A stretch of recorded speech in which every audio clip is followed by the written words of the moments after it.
Cześć! W tym odcinku zajmiemy się przygotowaniem pysznych, puszystych, bezglutenowych drożdżówek z kruszonką i marmoladą. Bierzemy się do pracy. Rozpoczynamy od przygotowania kruszonki, do której wykorzystamy bezglutenową mąkę ryżową i kukurydzianą, kilka łyżeczek cukru i niewielką porcję masła. Całość zagniatamy do otrzymania sypkiej masy, którą odkładamy do lodówki. Następnie przechodzimy do wyrobienia ciasta drożdżowego. Do tego będziemy potrzebować ciepłe mleko, mieszankę bezglutenową Charmix B, sól, drożdże suszone, żółtko jaja, cukier i rozpuszczone masło. Drożdże i cukier rozpuszczamy w mleku.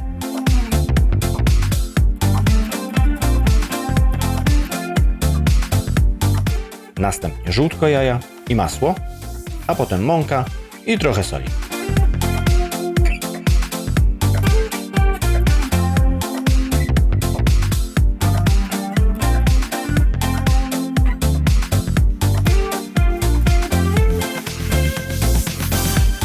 Ciasto ugniatamy do uzyskania masy nie lepiącej się do rąk.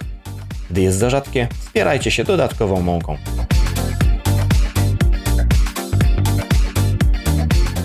Następnie rozwałkowujemy ciasto na obsypanym mąką ryżową papierze do pieczenia. Zależy mi na cienkim, prostokątnym kształcie, który następnie nożem do pizzy podzielę na 3 porcje.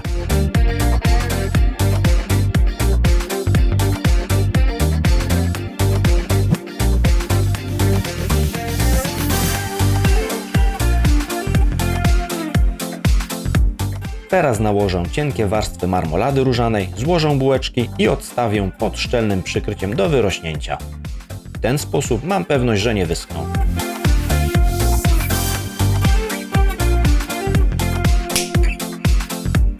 Nagrzewam piekarnik na 200 stopni Celsjusza z termoobiegiem.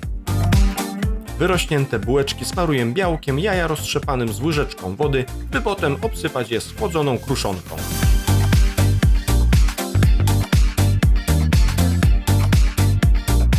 Bułeczki wkładam do piekarnika na około 20 minut.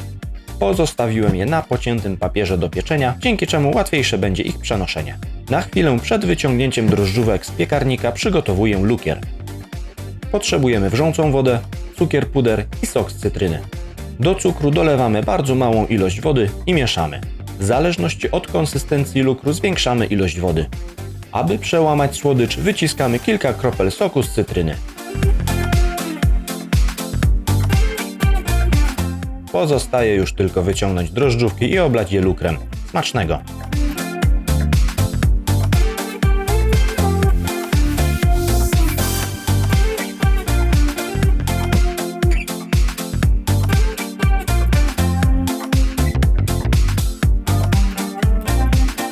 Jeżeli podobał Ci się ten film, to zachęcam do zostawiania lajków i subskrypcji.